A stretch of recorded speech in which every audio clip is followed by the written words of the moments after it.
Binibigyan niya ng talagang message si Marty. Talagang message niya si Marty.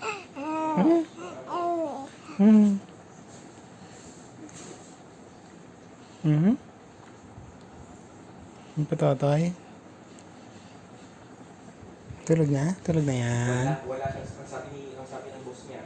Ang sabi ng boss, ayaw ko na kung nag-replay itong amo niya. No? So sabi ng boss niya sa akin, walang Facebook si Marty, walang message si Marty. Sabi ko yun.